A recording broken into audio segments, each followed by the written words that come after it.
presentation. Okay. So hello. As Arnold already said, I'm Gilbert, and my senior X was about pottery, and more specifically about the essential question: how can pursuing and improving my abilities to throw help me center myself? Originally, when I started throwing, I actually learned in a painting and drawing class with Miss Keenan, who is the ceramics teacher, but also does some painting and drawing classes here at the high school. And between assignments, she taught me the very basic steps to throwing a pot. And ever since that day, I've really made it a goal of mine through high school to try to get better and just throw as much ceramics as I possibly could. And so when Senior X came along, I thought this was a perfect opportunity to really develop my skills more. And so for my research I did before actually throwing, I read these 3 books. This book was given to me by Miss Keenan and is about really all the little details about kilns and wheels, and just helped me really understand all the smaller aspects of the tools used. And then this book is about a specific type of firing called raku, which I actually got to experiment a little bit with my mentor. And it's a catalog of images that helped me just figure out like what to expect or what were the ups and downs of raku. And then this book, also given to me by my mentor, is just about a history of clay and sort of how it's coexisted with humans throughout history. And so my mentor, as I don't know if I've said it actually, was John Ho. He's studied ceramics in college and continues to practice in a studio he built himself on his property. And it was really, finding John, I was really lucky because he had actually not been throwing recently, and he was just getting back into it right as Senior X was starting. And so I was very lucky to actually be able to get him as a mentor. Although besides that luck, I did face some challenges with meeting with him and working, because one of the things we were doing is a raku firing, which the school doesn't have the tools to do, but John does. But when we started, those tools were buried in the snow, and we had to wait for it all to melt before I could actually do a raku firing. But aside from that, actually everything was really coming together almost perfectly, I would say. And so with my learning and the things I learned, it all really is about the process of throwing a pot. And the first thing I learned is that you don't just throw a hunk of clay like this on a wheel and then throw it, but the first step is you have to wedge it. And what that does is it gets the clay into sort of a Swiss roll shape, like this sort of, where it's closer to centered than what this would be. But also it has sort of a spiral in it already, so that you just fight it less to get it centered. And that's really key because you want to try to have as few imperfections as early on as possible, because they are what turn into the really big problems later that are really hard to deal with. And so from this, the next step is centering, which is where you try to get the clay to look like this with a sloping side and a smooth transition into a flat top. And you want it to almost be even width and height, which you don't need it to be like that, but that's where you can go to the most different places later on. Whereas if you made it really flat, it would be hard to make a really tall shape. And to do that, you use the palm of your hand and the side of your other hand, and kind of this works as the side and this flattens the top. And after that is where you move on to the step of making the first impression. And this is one of the things where I learned it one way from Ms. Keenan, but John taught me another way to do it that was more fitted for my build, because my hands are fairly large. And so sometimes working with the clay like this size, it's difficult to do the technique Miss Keenan had taught me because there's just not enough space for my hands to actually do that. And so what I used to do is I would put my thumbs together and just push them into the center of this, right where you can almost see a little dimple in the center of the centered piece. And I would just push down with my thumbs to make this sort of shape. But then what John taught me is that you can just rest one of your thumbs on it and then take your middle finger and then just drive that down right along by your thumb, and that can make the same shaped hole, which is what I did for this piece. And then once you finish that, you go to another step, which John also taught me to appreciate more. And this step is actually pulling the clay out, so you go from just a hole to having a base of a pot. And when I was first beginning to throw, I didn't really appreciate this, and I just thought it's just, you just pull once and then you get it to the width you want it. But really you want to spend a lot of time on this step, and you want to smooth it out and make it as flat as possible, because later, once you start getting into shapes like this, it becomes more difficult to fix any problems you have with the base. And if you have a weak base, it can just kind of mess up the whole pot. And so like this is one piece I threw before Senior X, and this is a piece I've thrown after Senior X, and I can just pass around, you guys can see just the difference between the bases and how the bigger one's just so much flatter. And then, but once you get there, the next step is to raise the walls. And this was a really big step for me for being able to throw larger pieces.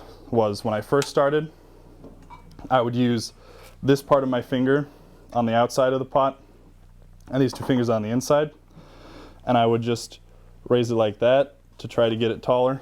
But the problem with that is that when you're throwing a pot, it's all about leverage, and having the pot spin this way against my finger like this, it would be really easy for the clay to just pull my finger and mess up the pot, because I had to support it all with just my forearm. And what John did is he taught me to use the palm of my hand again, like when you center it, and then these two fingers on the inside. And so that way the clay pushes against the palm of your hand, through your forearm, then into your elbow, which is tucked right into your side. And so it's just astoundingly more stable than just your wrist having to be stable against all of it. And so then once you get there, you can move on to actually shaping the pot. And so how you do that is, it's no longer you're pressing against it, but you just kind of either pull it or push it in to shape it to whatever shape you want. And one thing John taught me is that when you're shaping a pot, you want to think of it almost as like a person, where there's like the feet and then the body and then the head, and there's those three spots. And so you have to have something going on in all those places, or otherwise it's not a finished pot. And with using that, John introduced me to a tool I'd never used before, which is called a rib, which is this. And what this can do is, instead of using your fingers, you can use this on the inside or the outside of the pot to actually shape it. Which, what it does is, when you're throwing a pot, it gets really messy and slippery. And a rib can remove all of the slip from the body of the clay, and so it makes it stronger, and you can actually make more delicate pieces and in more extreme shapes. But personally, I feel like when I use a rib, it makes shapes that are pretty generic and like they're not really unique, because it has its own curve already in it, and you'll always make the same curve when you use a rib. And so I like to actually still throw with my hands. And then what happens is, a lot of times, if you ever had any imperfections centering it or making the base, at this point it would all have built up into an unevenness in the lip of the pot. if you did everything right. If you didn't do everything right beyond that one mess up, the pot would collapse or would be pulled off center and would look really awful. And so what you can do to fix that though, is you can use a needle tool, which John also introduced me to.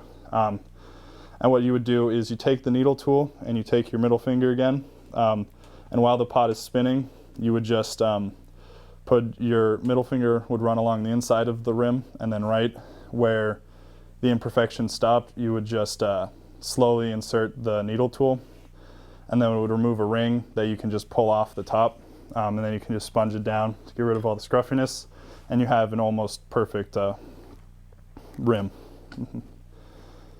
And so once you do that, you have to take the clay off the wheel. And here with Miss Keenan, we have bats, which is what all these things are on.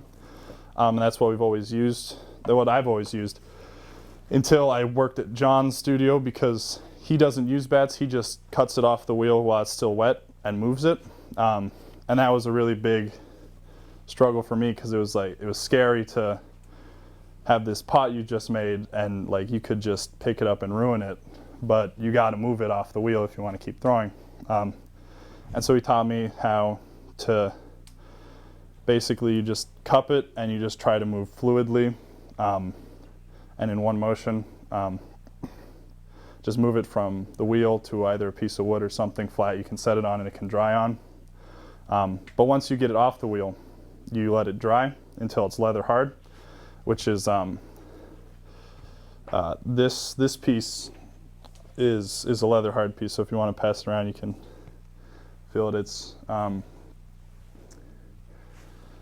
but be a little careful, because you can still move it when it's leather hard. And when it's at that point, you take a wire and you run it underneath it, and you remove it from the bat, and that gets you to here.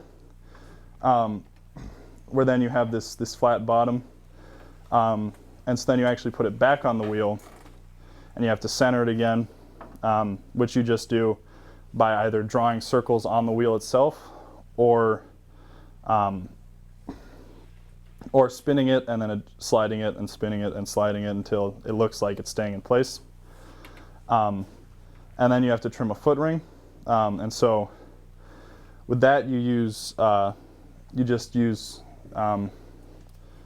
some tools that cut away at it, and then you get a foot ring like that, which John actually taught me how to do this kind of foot ring, which I really like, because it creates like a nice interesting sort of intricacy to the bottom, whereas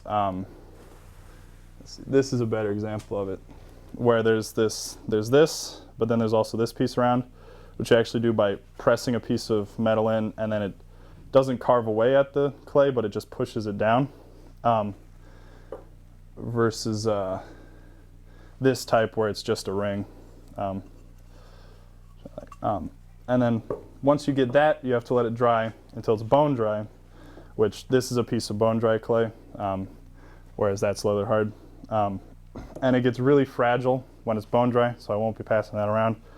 But once you get it there, you're ready to fire it in a bisque firing, which gets it to like this.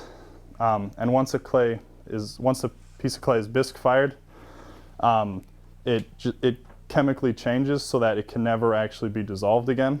And so what happens is, like this pot, if I put it in water, it would disappear, but this would just absorb water, because it's not liquid tight yet, but it won't dissolve in the water. And so this difference between bisque and unfired, just earthenware, is actually a fundamental piece of all the different clay bodies. And originally when I first started throwing, I thought there was just clay, but really that was just earthenware, which is what this is.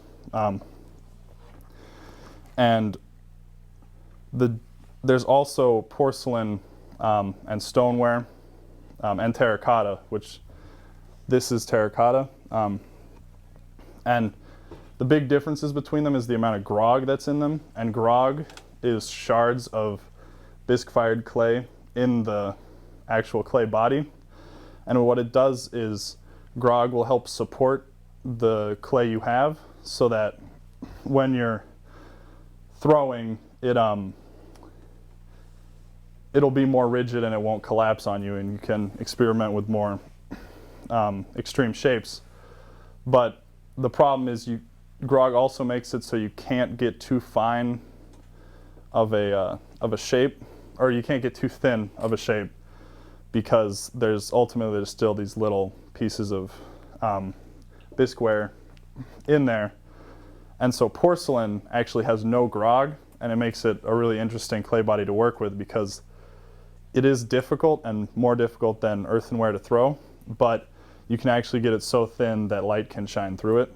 And then stoneware has more grog than earthenware and terracotta. And earthenware and terracotta are pretty much the same as far as grog goes.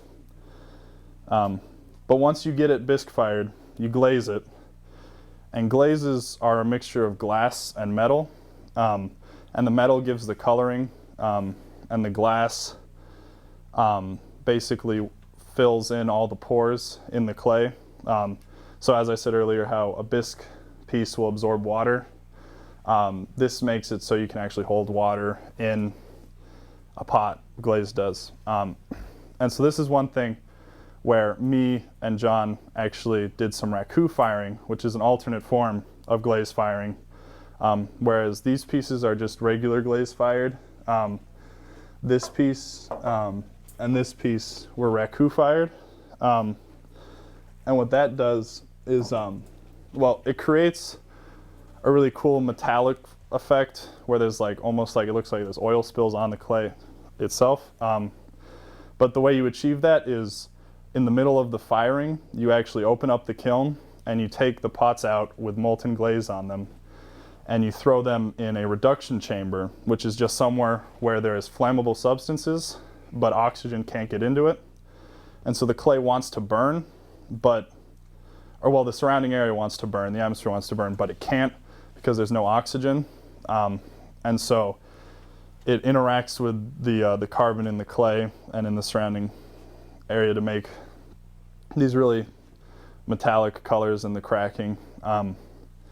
And unfortunately, one thing I don't like too much about raku was that it doesn't make functional pottery, because water would leak through all these pots, even though it doesn't really look like it would. But it's just a very beautiful piece to make anyways. And so now what? I'm going to hopefully continue to throw into college. A lot of colleges have access to studios and stuff for students, so that's really helpful. But then after college, I talked to John a bit about this and what he would recommend. And he said there's a good number of resources in Maine. There's the Maine's Crafts Association, and there's Haystack and Portland Pottery, are all very useful tools. But I just want to keep pottery in my life, because like when I'm throwing, it's just like that's all you can focus really on. And it brings like sort of a peace to me that sometimes when I'm mad, like if I just throw, like I forget about it because I have to think about this, or otherwise I'm not going to be able to make anything. And so I just wanted to thank Ms. Keenan for introducing me to throwing and letting me hang out in her classroom for almost half of a day this whole year. And then I'd also like to thank John Ho for being my mentor and letting me raku with his raku glazes. And he also gave me some porcelain and let me throw with that. But also just what he taught me and the pointers he gave me to the resources in my future I could use. And thank you all you for coming and listening to me talk. Yes.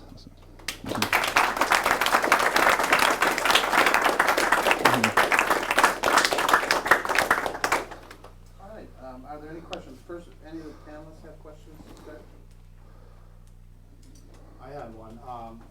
So can you talk a little bit more about, so I'm assuming that, I've never done this before, but it's very frustrating at first, right? Mm-hmm. It can be. Mm-hmm. And if you get a piece that you think is close and it gets ruined, must be frustrating. How is that different from like the normal stresses that you go through in your life, and how can that actually still help you to center yourself?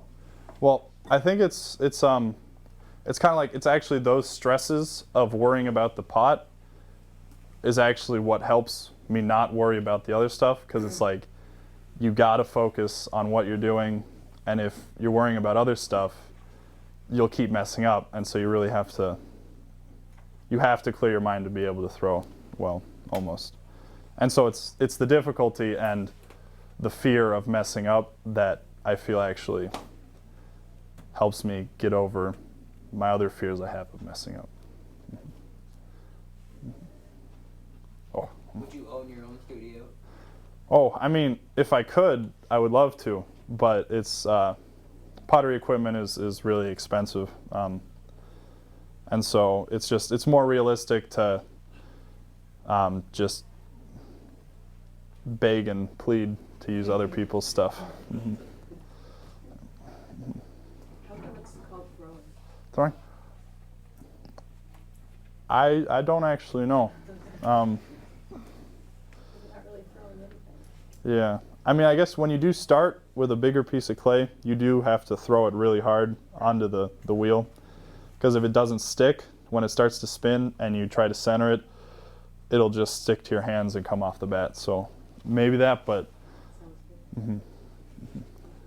Oh, good.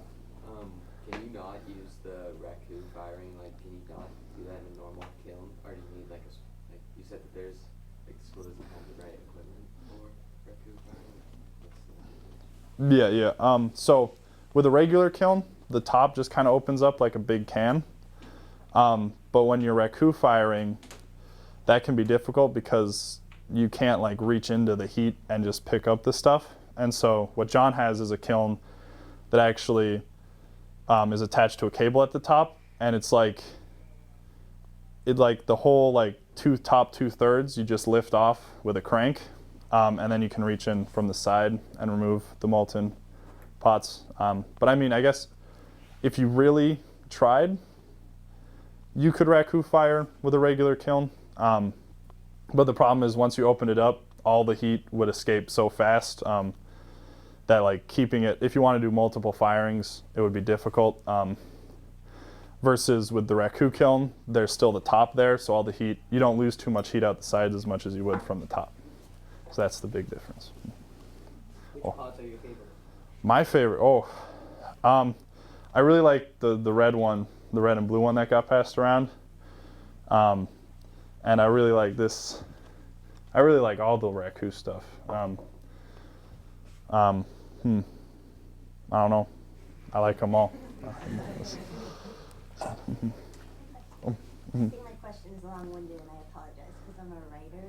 Mm. And I'm sorry. Oh, it's So a lot of artists and writers and motivational speakers talk about the flow, which I think is what you were talking about too, that like intense concentration that you have to have happen in order to create your pottery piece, right? And I'm assuming it wasn't always super easy, especially in the beginning, like we were just asked about, like to get into that flow.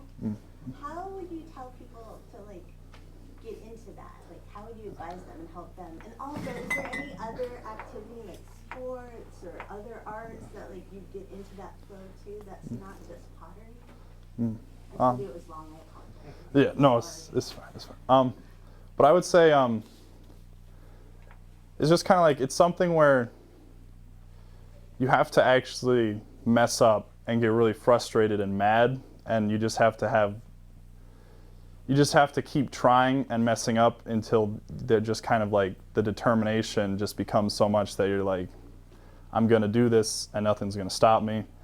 And I feel like it's the same with sports and stuff, where it's like you gotta just keep messing up, because that's ultimately gonna fuel just kind of this desire to not mess up.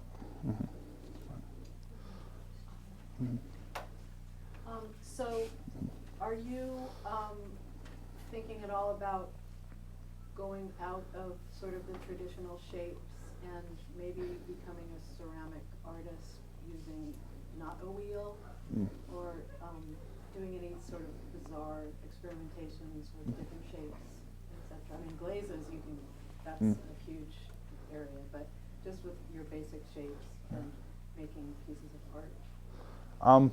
Yeah, I think that's one thing that John is really into, is like really like pushing sort of into the realm of like really crazy stuff. And he tried to get me to do it, but there's just like, I don't know. I've never really even like put a handle on a pot, and there's just something I really like about just the purely thrown thing, and it's like it's almost like a purity, I feel like. But it's just like when I get it off the bat, I'm just scared that I'm gonna mess it up, and then I could see myself doing it, but as of now, I've been too intimidated to try it. Mm-hmm. It's beautiful work. Thanks. What would you say, like, the one thing from your experience with this project that you think, like, is the most valuable, that not necessarily from this particular topic, but from the experience of the project itself, that you've learned that you might use later? I think it would be that, like, to really figure out if you want to do something, you have to do it a lot. 'Cause like I had like made it a goal of myself, as I said earlier, to throw more in my sophomore year when I took that class. But like after doing this project, like I'm pretty certain that I want to keep throwing into college and after college as well. And so I think it's just that, like, you really, like, it's not like you can try something once and know if you're gonna love it or hate it, but you actually have to put some commitment behind it before you know if it's something you like or not.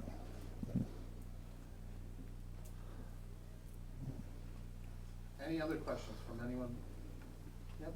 Are you going to finish those other bisque fires and ones that haven't been fired yet? Yes, yeah. I just thought it would be good to like leave them like that for the presentation so you guys could see sort of the whole evolution. What are you going to do with them all? There's so many of them. I don't know. I give away a lot of my pots because I feel like when I look at them, all I really see are like the little imperfections that I've noticed and all the little mess ups I've made. And so I feel like other people would appreciate them more than I would, so I usually give them away.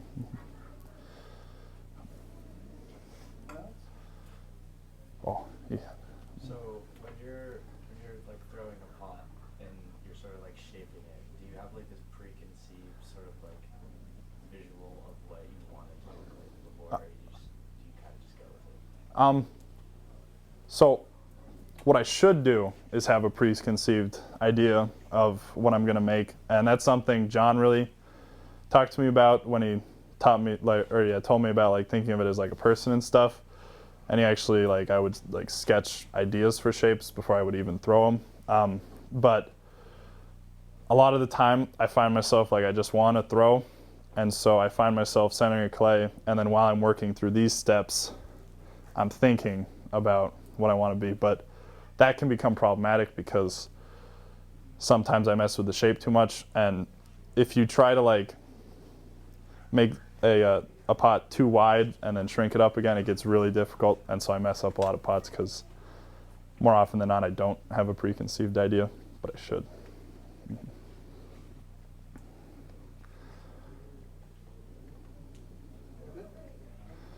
All right. Okay. So we will dismiss everyone now. Okay.